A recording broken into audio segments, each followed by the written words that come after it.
안녕하세요. 저의 영상은 주로 데일리 와인을 소개하고 리뷰하는 내용을 담고 있습니다. 구독과 좋아요는 영상을 만드는데 큰 힘이 됩니다. 구독은 무료니까요. 구독 부탁드립니다. 5월 말입니다. 요새가 밖에 나들이 하기에 가장 좋은 날씨죠. 추운 것도 끝났고 아주 덥지도 않고 밖으로 나와서 놀기에 너무 좋은 날씨입니다. 어저께 한강에서 와인을 마셨는데요. 마지막에 중국 음식으로 해장을 하자 그랬어요.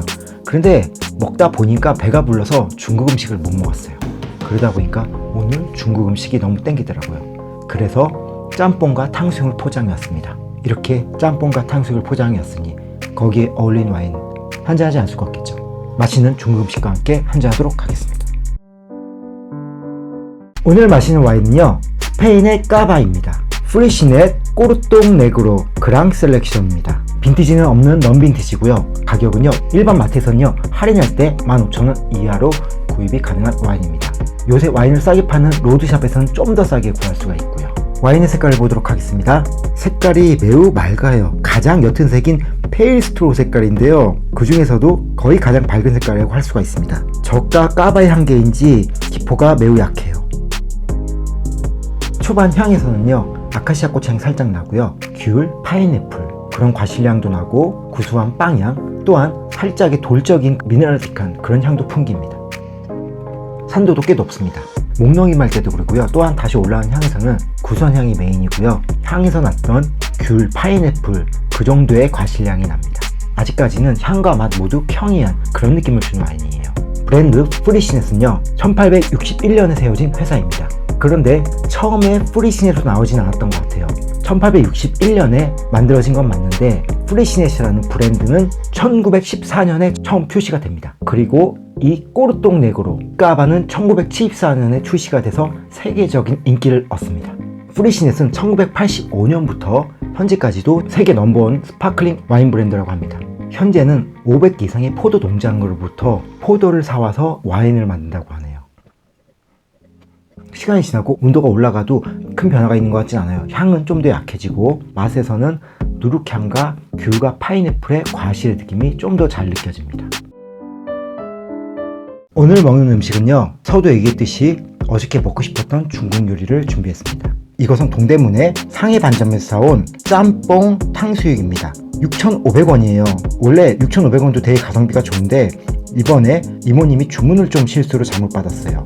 이게 삼선 짬뽕이거든요. 탕수육 짬뽕이라고 얘기하니까 그걸 삼선 짬뽕인 줄 알고 준비해 주셨더라고요. 그런데 주문이 잘못 들어간 걸 알고 그냥 그대로 원래 가격에 주셨습니다. 그래서 이 탕수육과 함께 두 가지를 6,500원이라는 말도 안 되는 가격에 사왔습니다. 이거는 중국 음식을 먹다 보니까 설원 고량주도 한잔 하려고 준비했습니다.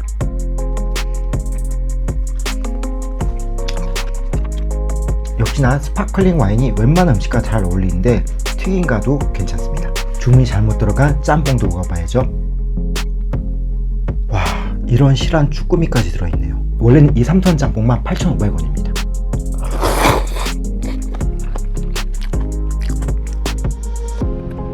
제가 오늘 짬뽕을 먹고 싶어서 먹는 건 사실이지만 짬뽕같이 매운 음식과 와인은 잘 안 어울려요. 그리고 스파클링 와인 같은 경우는 스파클링 때문에 탄산이 입속에서 매운맛을 더 강화시켜주네요.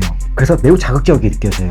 짬뽕 혹은 매운 음식과 스파클링 와인은 일반적인 스틸 와인이라고 불리는 화이트, 레드 와인보다도 더 피해야 될 것 같다는 그런 생각이 듭니다. 중국술 향은 좋고 그래서 이 짬뽕과는 오히려 중국술이 어울릴 것 같네요. 하지만 중국술의 도수가 높기 때문에 조심은 해야죠. 설원 같은 경우는요, 그래도 도수가 낮춰서 30도입니다. 오늘의 BGM은요, 우리나라의 매우 유명한 스래시 메탈 밴드의 곡입니다. 크래쉬의 1집에 실려있는 최후의 나래입니다. 크래쉬는 1989년도에 결성돼서 아직까지도 활동을 하고 있는 장수 밴드입니다. 리더인 보컬과 베이스의 안흥찬, 그리고 드러머 정효국님은 처음부터 지금까지 계속 멤버에 재직하시고 있는 분들이고요. 1집의 기타는 윤두병님이 맡으셨습니다. 크래쉬가 유명해진 게 참 아이러니하죠. 대중가요인 서태지의 교실 이데아에서 안흥찬 씨가 파워풀한 보컬을 보여주면서 오히려 유명해진 밴드죠. 1집 앨범은 1994년에 나오는데요. 오늘 선곡한 최후의 날이라는 곡은 그 전에 93년에 환경보전 슈퍼콘서트에서 선을 보이고요. 그리고 같은 해에 내일은 늦이라는 앨범에 먼저 수록됐습니다. 그리고 나서 이 1집에 다시 수록된 거죠. 음악은 메탈리카나 판테라풍의 메탈 발라드 곡이에요. 처음에 잔잔한 발라드의 느낌의 부분이 있고, 그리고 매우 헤비하고 빠르게 달리는 그런 부분으로 나눠져 있는 곡입니다. 가사 내용이 인간이 자연을 해치는 그런 내용이기 때문에 전체적으로 매우 어두운 느낌의 발라드입니다. 메탈리카의 Fade to Black이나 One, 그리고 판테라의 Cemetery Gate나 This Love 같은 곡을 좋아하시는 분이라면 매우 좋아하실 음악이라고 생각이 듭니다. 1집에 또 하나 유명한 게 데우스 메탈계의 매우 유명한 프로듀서죠. 케이니발 콥스, 네이팜 데스, 카르카스 등과 작업을 했던 콜린 리차드슨이 프로듀스를 하셔서 또 한 번 이슈가 됐었던 앨범입니다. 음악 전체적으로는 미국의 리드미컬하고 묵직한 베이에리아 스래쉬, 그쪽에 90년대 전후의 파워풀한 스래쉬 메탈 사운드를 합친 듯한 그런 음악입니다. 음악 자체가 당시 스래쉬 메탈 음악 트렌드를 매우 잘 반영했다고 생각이 들어요. 오늘 선곡한 곡인 크래쉬의 최애 날에는 봄내 링크 시켜드리도록 하겠습니다. 오늘 마시는 프리신의 꼬르똥 레고로에 대해서 정리를 해보도록 하겠습니다. 가격이 10,000원 조금 넘는 까바, 저가의 까바죠. 그러다 보니까 힘이 매우 약한 와인이에요. 차게 하고 따르자마자는 꽃향과 귤, 파인애플 같은 과실의 향, 그 향들과 구수한 빵향이 같이 났거든요. 시간이 좀만 지나고 온도가 올라가면은 그런 복합적인 향들이 많이 날아가고 단순해집니다.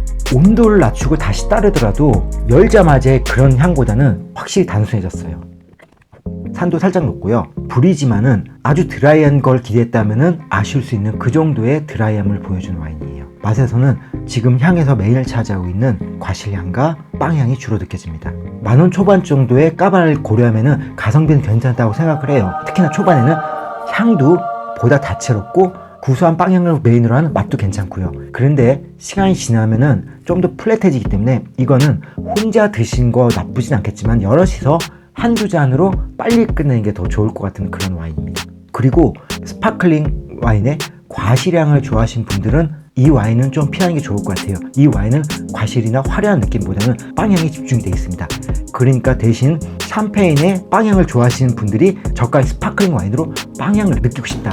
그러면 이 와인은 어느 정도 대안이 되지는 않을까, 그런 생각이 들어요. 워낙 저가이기 때문에 그런 건 고려를 해 주셔야겠죠. 저 같은 경우는 샴페인의 그런 빵향을 좀 더 좋아하는 스타일이기 때문에 이 와인은 종종 여름에 집에 사놓고 마실 만한 그런 와인이라고 생각이 듭니다. 개인적으로는 가성비 괜찮은 와인이라고 생각합니다.